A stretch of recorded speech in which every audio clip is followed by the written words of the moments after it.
under the earth.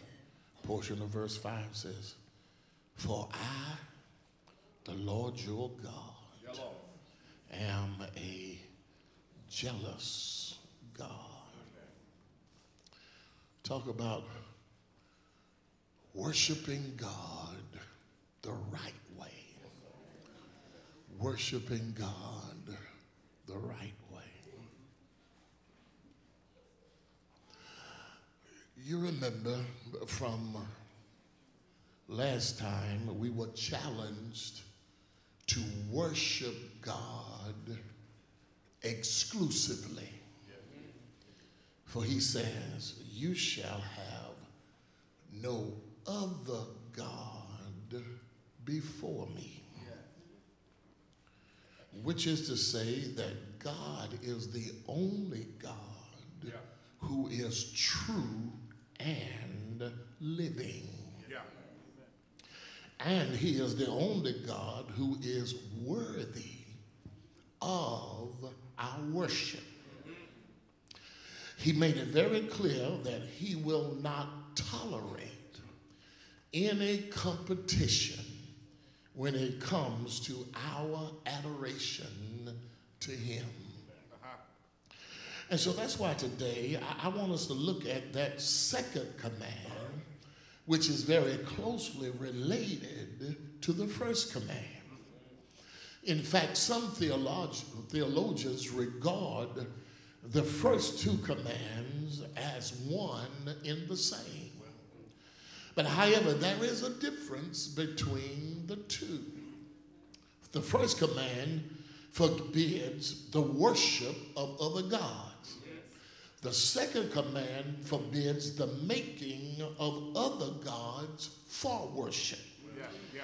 The first command was given to guard against spiritual idolatry. And the second command was given to protect the basic nature of God as a spiritual being. The first command deals with the object of worship, and the second command deals with the manner of our worship. In the first command, God tells us whom we are to worship. In the second command, God tells us how we are to worship. In the first commandment is forbidding the worship of false gods. But in the second commandment, worshiping the right God in the wrong way is forbidden. He says, you shall not make for yourselves a carved image. A carved image or a graven image means to fashion or to hammer out an image. He says, you shall not make for yourselves a carved image. Now, I think that's important for us to notice, if you will, the order in which the commandments are given in Scripture. Because the order in which they appear tells us, first of all, that God is concerned that he is worship. That we worship what? The right God. He says, you shall have no other gods before me. But then secondly, it also suggests that he is concerned that when we do worship him, that we worship him in the right way. Because he says, you shall not make for yourselves a carved or a graven image. Now, that tells me something, brothers and sisters. That tells me that not all worship is acceptable in the sight of God. And you see, after pastoring for almost 30 years and being in church almost all of my life, I've concluded that a lot of what we call worship in church is not really worship at all. I believe that it means that the byproducts or the consequences of parents who hate God by worshiping idols will show up in their children. That's what I mean. I mean, the byproducts or the consequence of parents who hate God by worshiping idols will show up in their children.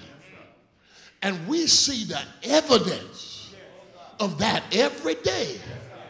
That there are some parents who have abandoned their children because they are absent from the home, or else they are following the golden calf of their careers and of alcohol and the street life and drugs, and they have neglected their children. And what are the consequences? The consequences are that we've got angry children who are crying out for attention because their parents were absent or else too busy following the golden calf of street life, drugs, and alcohol. Do I have a witness here? So what they do is they take guns to school instead of books. And those children say, since I didn't get any attention when I was a child, I'm going to get some attention today.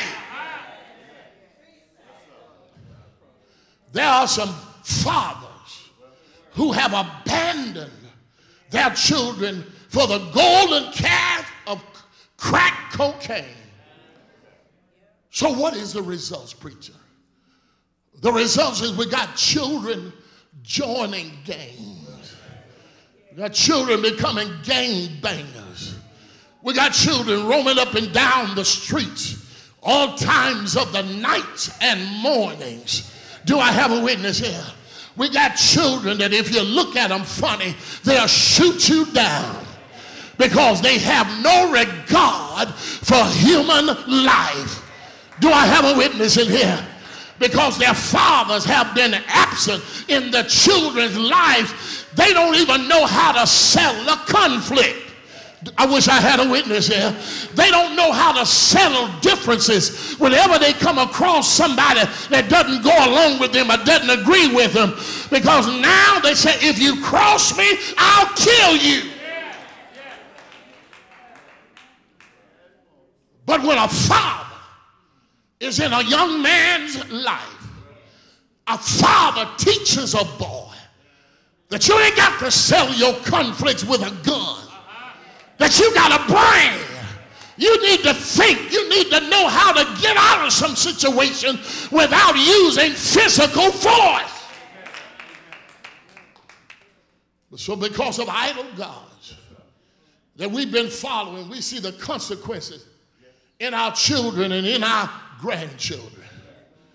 We've seen for the last 40 to 50 years single parents raising children. Now, for every godly parent, for every parent, single parent that's doing the very best you can, I salute every single parent. You've done a great job. But honey, I still need to announce to you, there is no substitute for a father being in that home. Do I have a witness here? And babies, can I say something to you? The honey, when you feel so good and so funny and so fidgety that you feel like you got to be with a man,